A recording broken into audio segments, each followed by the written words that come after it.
Hello, it's Tank Girl, and this here is the Nokia N8. It is the US version unlocked of the Nokia N8. I just did an unboxing video. Look for the link at the end of this video, and also I did a hands-on video a while back on YouTube in June with a prototype. So check this out. But we're here to power this on for the first time. I've inserted a SIM. It's a T-Mobile USA SIM. The N8 is one of the first phones with pentaband 3G, meaning that it will work in almost every network in the world on 3G. So let's turn it on. And if you hear some airplanes in the background, it's because it is Fleet Week this week in San Francisco, meaning there's an air show going on. Look at the lit up menu key here. And here is the beautiful 3.5-inch 640 by 360 NHD display. So let's see what happens. My first time turning on an N8 retail unit. You didn't very hear it because the sitting on my bed and the sound was muffled, but there was the there you go. We didn't hear the little Nokia sound, but it just made it. It was muffled by the bed spread. So I'm trying to see if this will focus. There we go. Register your warranty and sign up for applications, etc., etc.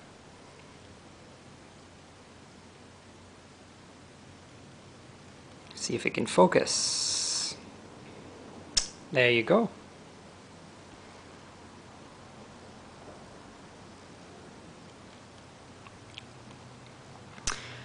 So the next thing is to activate my Nokia account. I'm going to do that later. Stay in contact with the people you know by transferring your contacts. I'm going to do that later as well. And there we go, the home screen.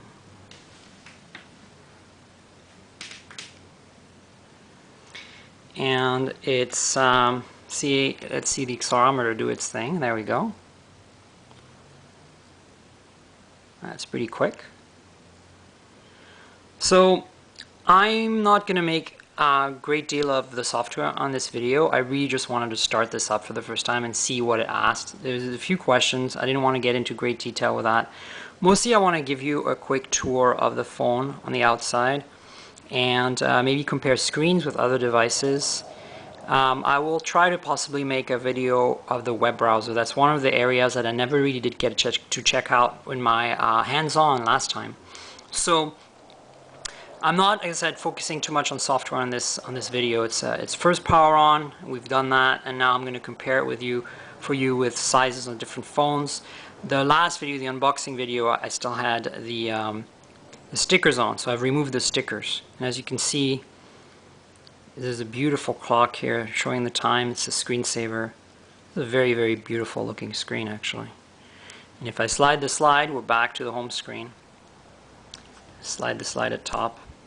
So let's do a walkthrough in the sides again. I just did this in the unboxing video, but starting on the left side, you have a micro SD card slot and a SIM card slot. Now, this has 16 gigabytes of built-in storage, so the micro SD is just basically bonus.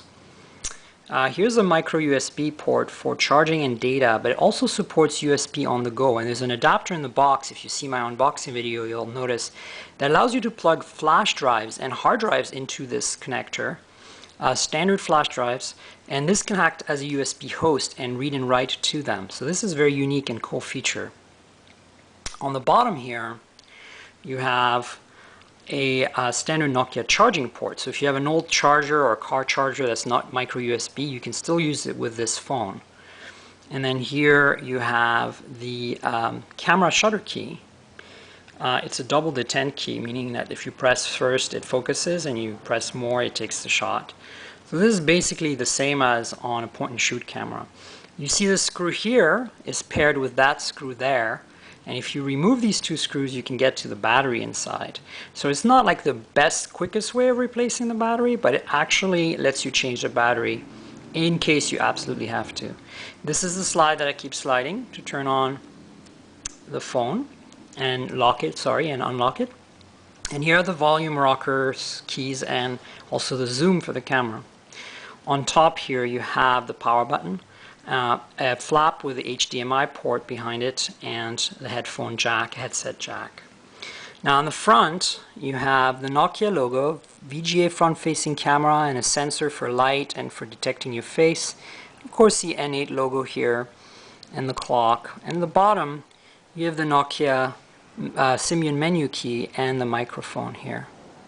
Now on the back is the pièce de résistance, basically the most important part of this phone and what I'm really excited about.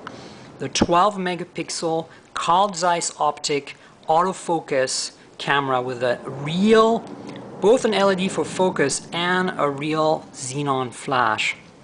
This is about the same size sensor as a good point and shoot, and the results should be really incredible. There is the speaker for the speaker phone and listening to music. It's a mono speaker. But so if I turn on the camera by pushing the camera button here, I might have to unlock it. There you see it just opened up. The mechanical shutter that protects the lens opened up, and if I quit out of that, this is the camera interface. So if I exit, it closes the lens. There you go. So, look, it's asking me something. Show app and applications. I guess I pressed the, if you press on this, it's like a task manager, I believe. No open applications. Alright. So, this is the menu key, by the way, so it gets you to the actual menus.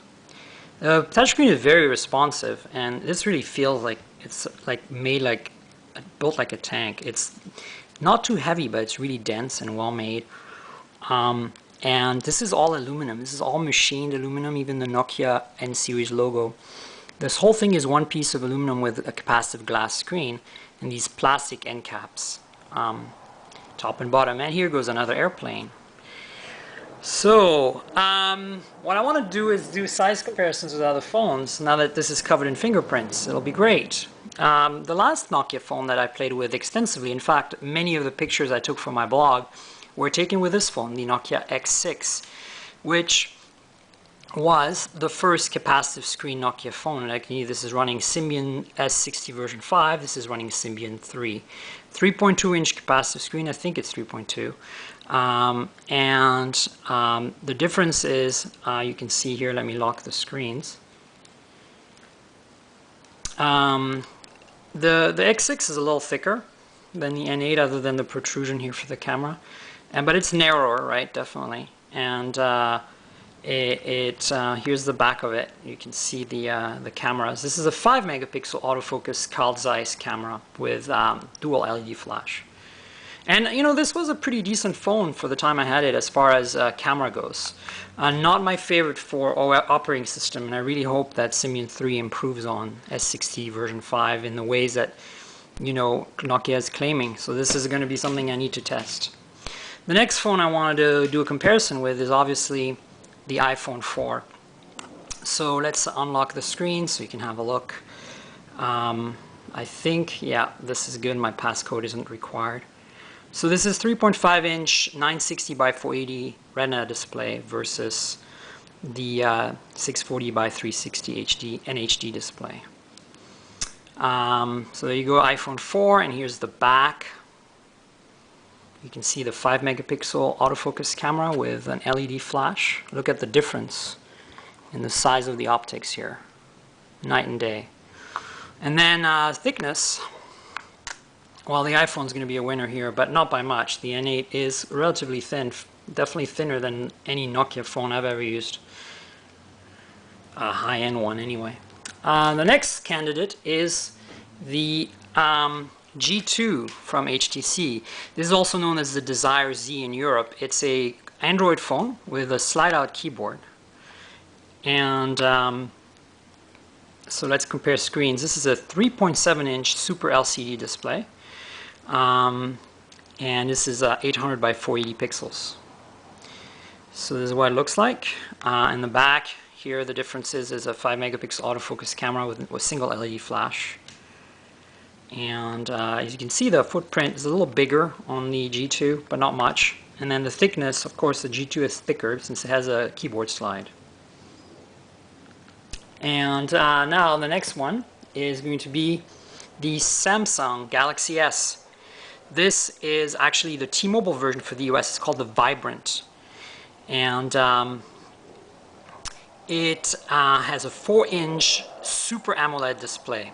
So this is a gorgeous display. It's probably the best display that any phone I've ever reviewed. And you can see the difference here.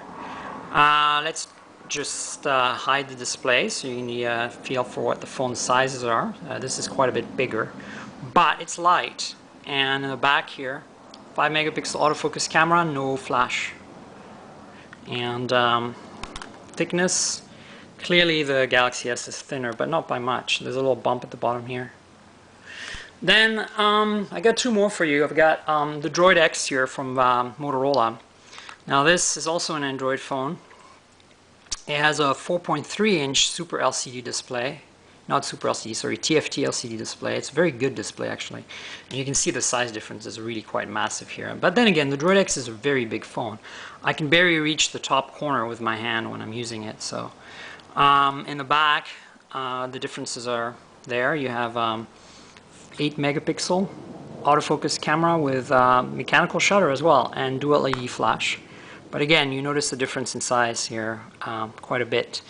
I'm not talking about the opening, but visibly the lens size. And so thickness here and size difference here is quite radical. There's a little bump here for the camera on the Droid X, but as you can see, this is not that much thinner than the N8. It's a little bit, but not much. And finally, I've got here HTC Evo 4G, which is a US CDMA 4.3-inch phone, Android, with a 4G radio as well as 3G. Again, massive 4.3-inch LCD, but not the nicest LCD. It's not a bad LCD by any means, but not the greatest. So here's what the phones look like. Quite a massive difference. And in the back, and of course here you have the autofocus 8 megapixel dual LED flash camera. This one actually has a pretty big lens opening too, but not nearly as big as Nokia's. And so here's the thickness comparison. You can see the Evo is actually not that thin, and the N8 has it almost matched, if not beat. So that was my first power on of the Nokia N8. There's one quick thing I want to show you. I showed you in the other video too, but I want to show you again. And this is the this little doors for the. This is a micro SD card slot in here. There's no card because this has 16 gigabytes built in already. And then the other door, if I can get it, is where my SIM card is living, right there. And those get a little easier to put back. The first time it was a little tough. Now, quickly, I want to show you that we are on T-Mobile. And I'm not sure if we have 3G, but I wouldn't be surprised that we do. I probably have to set up the APN to make it work properly. But it's pretty much a given that it will work since people have reported it. So that's it, the Nokia N8. Enjoy.